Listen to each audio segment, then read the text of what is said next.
A gente tem uma entrevista agora sobre esse assunto. Vamos conversar com o advogado e presidente do Conselho Estadual de Defesa dos Direitos da Pessoa Humana de São Paulo, Dimitri Salles. Doutor, bom dia, obrigado pela sua presença.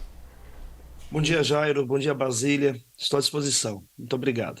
Bem, a gente tem um número elevado de mortes de pessoas da comunidade, alguns com passagens, inclusive, por outros crimes já registrados na polícia, outros ainda a serem investigados.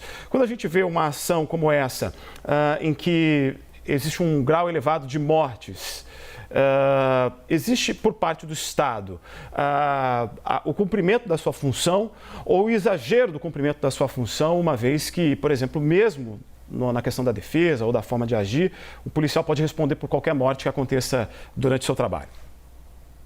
Jairo, a gente tem recebido diversas denúncias e estivemos no Guarujá já por 2 momentos, colhendo testemunhos, e a gente pode assegurar que, embora a operação tenha sido motivada por uma causa adequada, em razão do assassinato de um policial, da qual também repudiamos, a atuação dos policiais na Baixada Santista, especialmente no Guarujá, tem se dado de forma extrapolando a legalidade, permeada por abuso de autoridade. As denúncias que nós recebemos, o que colhemos de testemunhos, aponta que está havendo tortura, ameaça e também execução extrajudicial, execução sumária. Ou seja, a operação está sendo permeada por atos de ilegalidade por parte da Polícia Militar de São Paulo. E me parece que é uma operação que foi muito bem pensada, muito bem elaborada. Boa parte dos policiais que estão na Operação Escudo, eles não estão portando câmeras corporais. Nos locais onde aconteceram as mortes, não há câmeras de segurança que pudessem captar imagens das abordagens policiais. Então é uma operação que está sendo denunciada pelo seu altíssimo índice de violência, pela sua conduta violenta e por um resultado desproporcional. Segundo a ouvidoria da polícia, a média de mortes decorrente de intervenção policial naquela região por ano são 30 mortes. Em menos de uma semana, você somar 16 mortes, há um elemento aí que não está coincidindo com a normalidade. Há um elemento que demonstra que, de fato, a polícia está agindo de modo a promover uma chacina. E o que, de fato, aconteceu no Guarujá na última semana foi uma chacina. Que aí a gente deve falar, né, Jairo? Independente se a pessoa tem ou não passagem policial, se cometeu ou não um crime, a legislação brasileira não autoriza execução sumária, execução extrajudicial, não há pena de morte no Brasil. Evidentemente, se você está diante de uma ação da qual há uma abordagem, uma reação violenta por parte de algum criminoso, a polícia tem os protocolos que guiam a forma como ela deve agir. Ocorre que nesse episódio no Guarujá, nem mesmo esses protocolos de intervenção policial são cumpridos. A atuação da polícia gerou uma chacina com 16 mortes e mortes que são suspeitas. A conduta da polícia tem sido denunciada como uma conduta que extrapolou o seu dever de agir. As prerrogativas que o Estado outorga ao policial. Enfim, é isso. O que a gente tem denunciado são ações que extrapolam a legalidade. E a gente não pode permitir que isso aconteça. Se há casos de pessoas que cometeram crimes, a quem compete atribuir a pena? Ao Poder Judiciário. Não é o policial, no momento de uma abordagem, que, no nosso entendimento, é uma abordagem que foi previamente pensada, uma operação previamente elaborada para ter o resultado que foi obtido, né? Para ter esse resultado que se configura efetivamente uma chacina, que é, aliás, a segunda pior chacina da história de São Paulo, da história policial de São Paulo. Sim, em números perde para a do Carandiru nos anos 90. Nós vamos agora trazer a Basília Rodrigues também para participar da entrevista. Com você, Basília. Oi, tudo bem, doutor? É uma pergunta mais, assim, pedagógica, tudo bem? Bom dia. Essa realidade das ruas, ela é diária, mas nem sempre vira objeto de reflexão, as pessoas não comentam. Mas no caso da Operação Escudo, ela traz números tão significativos que isso virou assunto dentro de casa, nas escolas, no ambiente social. As pessoas estão falando sobre essa operação e tentando entender o lado da comunidade e o lado do policial. Então, acho que a gente também tem como um dever público, um dever social, usar situações como essa para levar uma conscientização às pessoas, porque para os policiais, eles estão agindo pelo bem da população. Não deixa de ser uma higienização da sociedade, tirar quem é mal, tirar quem está incorrendo contra a lei, do convívio do cidadão de bem. Então, a pergunta é bem direta e reta. Por que bandido bom não necessariamente é bandido morto? Porque o pacto civilizatório, e eu quero enfatizar isso, de civilização, que o Estado brasileiro criou com a sociedade brasileira, não autorizou a pena de morte. E esse pacto, que está firmado na Constituição de 88, ele é um pacto que vem do século XV, do século XVI. Tira do Estado a autoridade de decidir, por sua livre e espontânea vontade, quem deve viver e quem deve morrer. E o que a gente percebe quando acontece atos de chacina é que a polícia decide, no momento em que ela julga pertinente, quem deve morrer. E normalmente o que acontece é uma limpeza que é permeada por racismo, por preconceito a pessoas carentes de periferia. Então, assim, a gente tem na nossa sociedade um pacto em que a pessoa tem um direito à defesa. É aplicada uma pena a partir de uma decisão do Poder Judiciário, não da autoridade policial. A autoridade policial ela é indispensável para a garantia da segurança pública, mas ela não pode se transformar no terror da sociedade. As comunidades que visitamos o Guarujá estão assustadas, amedrontadas, porque a polícia ela age fora das leis, ela age fora dos protocolos criados pela própria polícia. E quando isso acontece, Basília, a possibilidade de se perder o controle e de vivermos um estado policial em que nem juiz tem importância, nem promotoria tem importância, e que quem decide é o agente da polícia no momento em que ele resolve agir ou que ele está agindo, sem nenhum tipo de controle, nem da corregedoria, nem do seu chefe maior, que é o próprio governador, a gente está diante de uma situação de absoluta temeridade, de absoluta insegurança. E é contra tudo isso que nós avançamos em termos civilizatórios, para garantir que a polícia não seja a algoz da sociedade, mas que ela esteja ao lado da sociedade.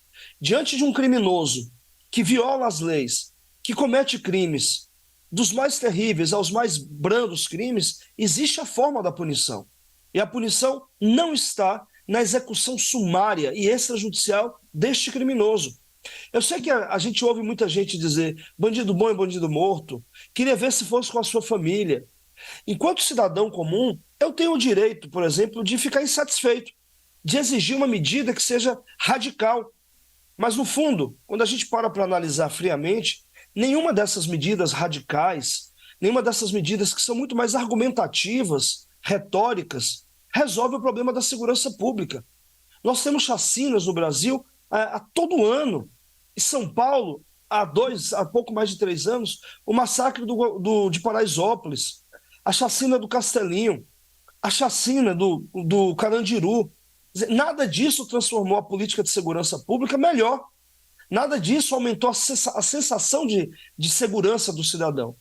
A gente tem que repensar isso, porque não é possível que a gente autorize um pequeno fragmento da sociedade a decidir a revelia das leis. E ele sempre vai decidir contra a população negra, contra a população pobre. Então o que está em jogo é o pacto civilizatório que nos coloca não na barbárie, mas uma civilização que se pensa seriamente.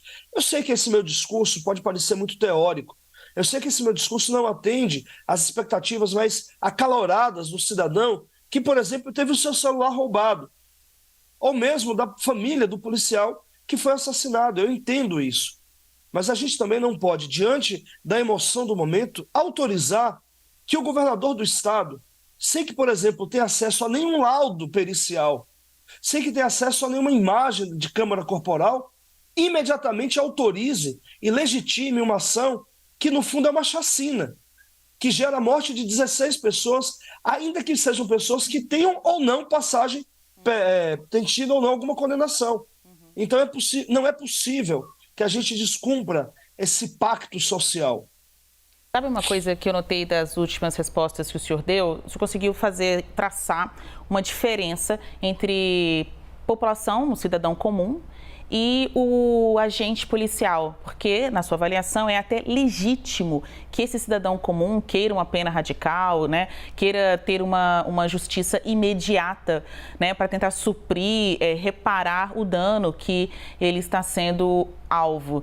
Mas o policial não. Por isso que ele tem um preparo, por isso que ele tem uma formação para estar ali como um agente do Estado, defendendo tanto o equilíbrio social quanto a proteção das pessoas. Então, eu queria até que o senhor falasse, então, sobre essa diferença, porque sentir a vontade de matar, sentir a vontade de fazer mal a um bandido é algo comum e até natural. Mas como que fica a administração desses sentimentos quando você está com a farda, quando você é o policial, o homem da lei? Então, primeiro que o policial ele tem que ser bem treinado. Segundo que ele deve estar bem instrumentalizado. Os policiais precisam estar, por exemplo, com os coletes que protegem a sua vida. Eles devem estar bem municiados de armas. Uma política de segurança pública eficaz, ela também olha para o policial. Não dá para você colocar o policial no fronte sem que ele esteja protegido para fazer a sua operação. Agora, há uma questão que é anterior.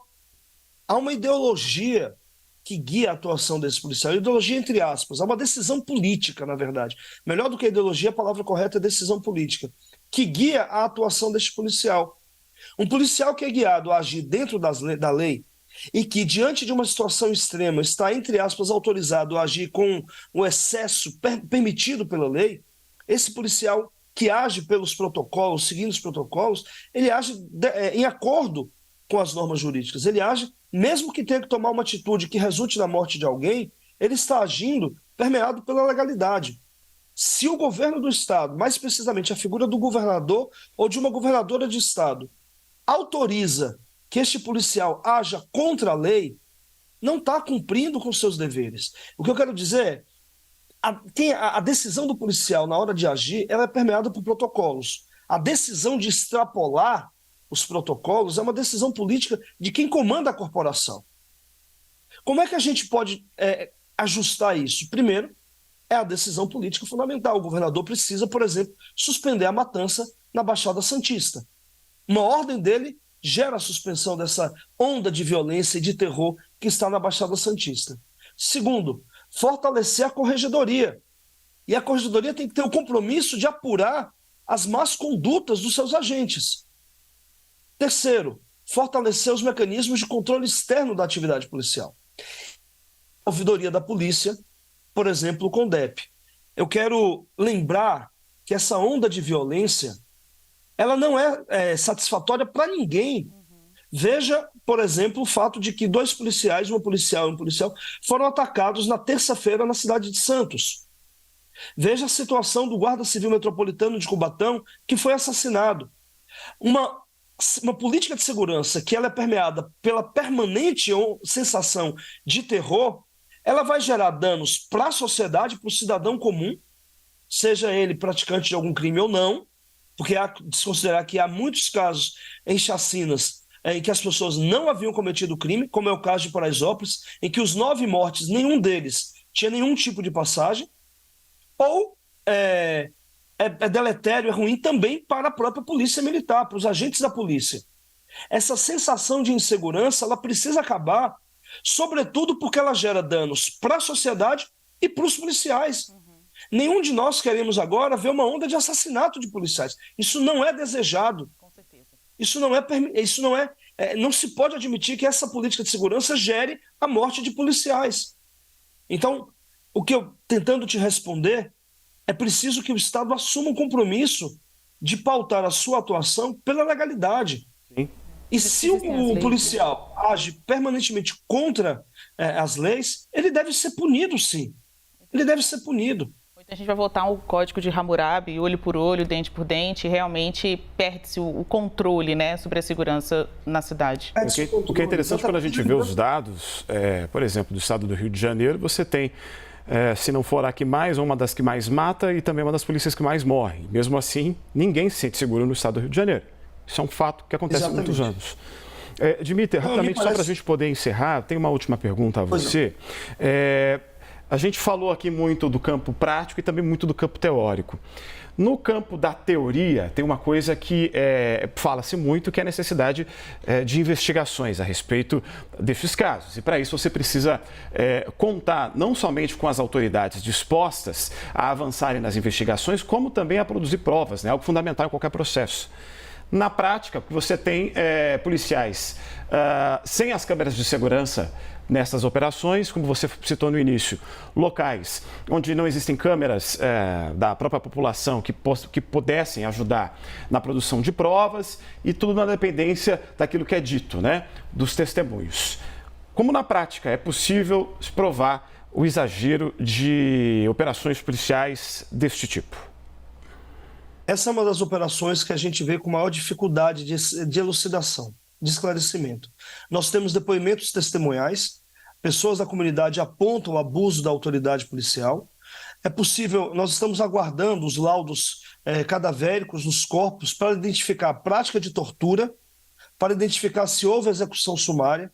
Então, nesse primeiro momento, o que a gente precisa é recolher testemunhos, assegurar proteção para que as testemunhas possam depor sem que sejam repreendidas posteriormente pela autoridade policial e garantir que os laudos que estejam sendo produzidos, todos eles, não apenas os cadavéricos, eles sejam fidedignos, que correspondam à verdade real. Com esses dados, a gente pode somar os elementos com um quebra-cabeça para poder chegar à conclusão se houve ou não uma chacina, uma intervenção permeada por abuso de autoridade, por violência, por execução, por tortura, como tem sido as denúncias que temos recebido. Nós vamos continuar acompanhando. Seria muito importante que os policiais, diante das denúncias recebidas, fossem disponibilizadas câmeras corporais para que eles atuassem na continuidade da Operação Escudo, de modo a evitar a suspeita sobre a sua atuação. Agora, evidentemente, eu volto a dizer, no nosso entendimento, a Operação Escudo ela foi pensada para alcançar o resultado obtido. Você acredita que já tenham acontecido mais de 16 mortes? A gente trabalha com dados formais, sabe, Basília, para a gente não correr no risco de trazer dados que no final não sejam comprovados e desacreditem a nossa fala. Então, a comunidade fala de mais mortos, há um dado, uma denúncia de um corpo que está desaparecido, de uma pessoa chamada Matheus Gabriel. A gente precisa verificar isso para ter mais precisão. Agora, o que eu posso te garantir é que se a polícia continuar a operação nos moldes em que praticou nos dias anteriores, esse número vai ficar pequeno. Esse número não ficará nos 16, tenderá a crescer em termos de mortes. E volto a dizer, a sensação de insegurança, essa onda de terror, ela é ruim para a sociedade e também para os agentes da polícia. A gente precisa denunciar o tempo todo. Não interessa a ninguém que a onda de ataque gere uma onda de revide, afetando, atingindo os agentes de segurança pública. Se isso acontecer, só há um responsável, que é o governador Tarcísio de Freitas. Ele precisa dar uma ordem para suspender imediatamente a matança na Baixada Santista, sob pena de se perder o controle dessa situação. Isso é muito urgente. Infelizmente, se nós não contivermos essa onda de terror, nós vamos somar mais mortes. Nós conversamos agora com o advogado e presidente do Conselho Estadual de Defesa dos Direitos da Pessoa Humana de São Paulo, Dimitri Salles. Muito obrigado pela sua presença. Muito obrigado, Jairo. Muito obrigado, Basílio. Eu estou à disposição da CNN. Um grande abraço, um bom domingo.